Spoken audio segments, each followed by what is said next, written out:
సినిమాలో గెటప్ అన్నారు. అవునండి. ఏం సినిమా చేస్తున్నారు? ఇది మామ ఓ చందమామ అని ఒక సినిమా. అది ఓకే.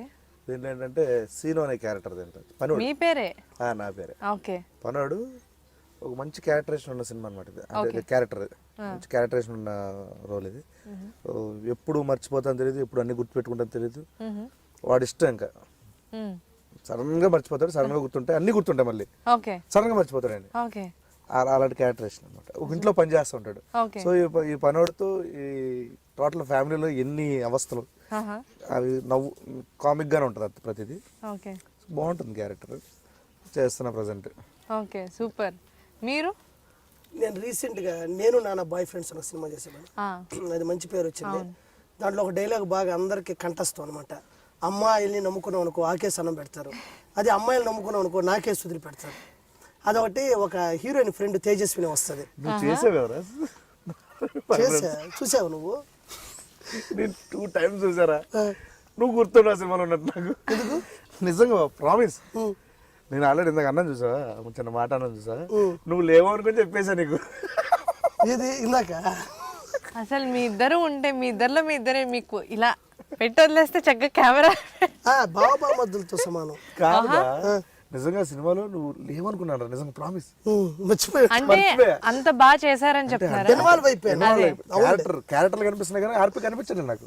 అదే దట్స్ బెస్ట్ కాంప్లిమెంట్. బాగా చేశాడు అసలు. ఓకే. అంటే థియేటర్లో మీరు ఆయన మొహం చూడట్లేదని ఎన్నైనా చెప్తారు బేసిక్ గా. థియేటర్లో నేను చూసా, హీరోయిన్ ఫ్రెండ్ వస్తుంటే పాప నీ పేరు అంట, మ్యాగీ అంటది. నేను 1 year క్రితం బ్యాంక్ చేస్తే ఇక్కడ ఏం చేస్తున్నావు అంట. అవి 2 సినిమాలు ఒక 10 scenes చేశాను. అంటే నేను చేశానని చెప్పట్లా, నేను ఆడియన్ గా చూస్తే నా క్యారెక్టర్ నాకు బాగా నచ్చింది. సినిమా కూడా బాగుంది. మీకు కూడా మీరు కనిపించలేదా మీ క్యారెక్టర్ లో? క్యారెక్టరేషన్ చాలా బాగుంటుంది నాకు. ఆ సినిమా చూసి నేను ఇంటికాడ పడుకోనున్నా, ఒక 12:30 1 గంట ఉంటుంది. ఫోన్ చేసి ఆర్పి మంచి బ్రేక్ వస్తుందిరా నీకు, నీ క్యారెక్టర్ బాగా నవ్వు వచ్చింది, త్రూ అవుట్ మేము నవ్వుకుంటూ ఉన్నాం. ఫస్ట్ హాఫ్ అంతా ఉంటా. నాకు కూడా ఆ క్యారెక్టర్ నా కోసమే రాసి నా పేరే రాసి పెట్టినా. నేను వెళ్ళే టైంకి చోటకే నాయుడు గారు కెమెరామెన్ గారు అది చేసేటప్పుడు కూడా నేను బాగా దాన్ని వర్కౌట్ చేసుకున్నా. మన స్లాంగ్ లో ఎలా చెప్పాలి, నేను ఒరిజినల్ గా బ్రాహ్మణ్ క్యారెక్టర్, దాన్ని ఎలా పెడితే అలా చేస్తే జనాభా కూడా ఒప్పుకోరు. అయినా జనాభా ఒప్పుకునేటట్టు వరి ఏదో పిరుక్కోలే పర్లేదులే పాపం నెల్లూరు కదా అన్నట్టు చెప్పా. అది బాగా పేలింది, మంచి పేరు వచ్చింది దానికి. రీసెంట్ గా రిలీజ్ అయింది అది. ఓకే. ఇవి కాకుండా మీరు ఈ స్టేజ్ లో ఇన్ని సినిమాలు, లైక్ ఐ థింక్ మీరు అన్ని సినిమాలు ఇప్పుడు రెగ్యులర్ గా చేస్తున్నారు అండ్ చాలా బిజీగా ఉంటున్నారు. దీని అంతటికి రీజన్ జబర్దస్త్ అని అనుకోవచ్చు కదా? అయ్యో 100% అనుకోవచ్చు, 200% అనుకోవచ్చు. జబర్దస్త్ దాంట్లో ఆలోచించడానికి లేదు. లేకపోతే నాకు ఇంకోలా చెప్పాలనిపించింది, అది రాక ఆలోచించాను అంతే. చెప్పండి పోనీ.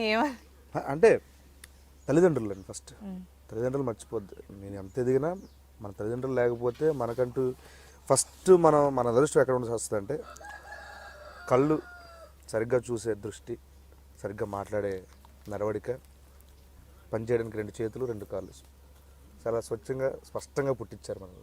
సో ఇదే ఫస్ట్ అదృష్టం ఒక మనిషికి. మనిషిలా పుట్టడం అంటే స్వచ్ఛందంగా పుట్టడం, పరిపూర్ణమైన అంటారు చూసారా, అలా పుట్టిన తర్వాత మనకి ఏమొచ్చినా చేయగలుగుతాం. సో ఫస్ట్ తల్లిదండ్రులకి క్రెడిట్ అంతా, తర్వాత ఇంకేదైనా. సో అది చెప్పాలి. దానికి వే ఉంటుంది కదా, ఆ వే మీకు జబర్దస్త్ అయింది కదా. 100% జబర్దస్తే. అందులో మీరు ఎలా చెప్తున్నా అంటే తల్లిదండ్రుల తర్వాత ప్రియారిటీ జబర్దస్త్ ఇచ్చామని. ఎగ్జాక్ట్లీ. డైరెక్ట్ గా వాళ్ళ తర్వాత పొజిషన్ ఇవ్వడం అంటే అంత ఈజీగా మనకు వచ్చేది. ఎప్పుడు నవ్విస్తూ ఉండే శ్రీను గారు ఎంత మాట్లాడతారు అంటే దానికి ఒక లాజికల్ కూడా ఉండి దాంట్లో మాట్లాడతారు అనేది వెరీ రేర్ యాక్చువల్లీ. మీరు బేసిక్గా మంచిగా ఎలా ఉంటారు అంటే మీరు ఎప్పుడు నవ్విస్తూనే ఉండే దానికంటే కూడా ఇంట్లో చాలా సీరియస్గా ఉండి అని ఉంటారా, లేకపోతే నవ్విస్తూనే ఉంటారా? సీరియస్గా ఉంటాను, లోపల ఎక్కువ సీరియస్ ఉంటుంది. అవునా?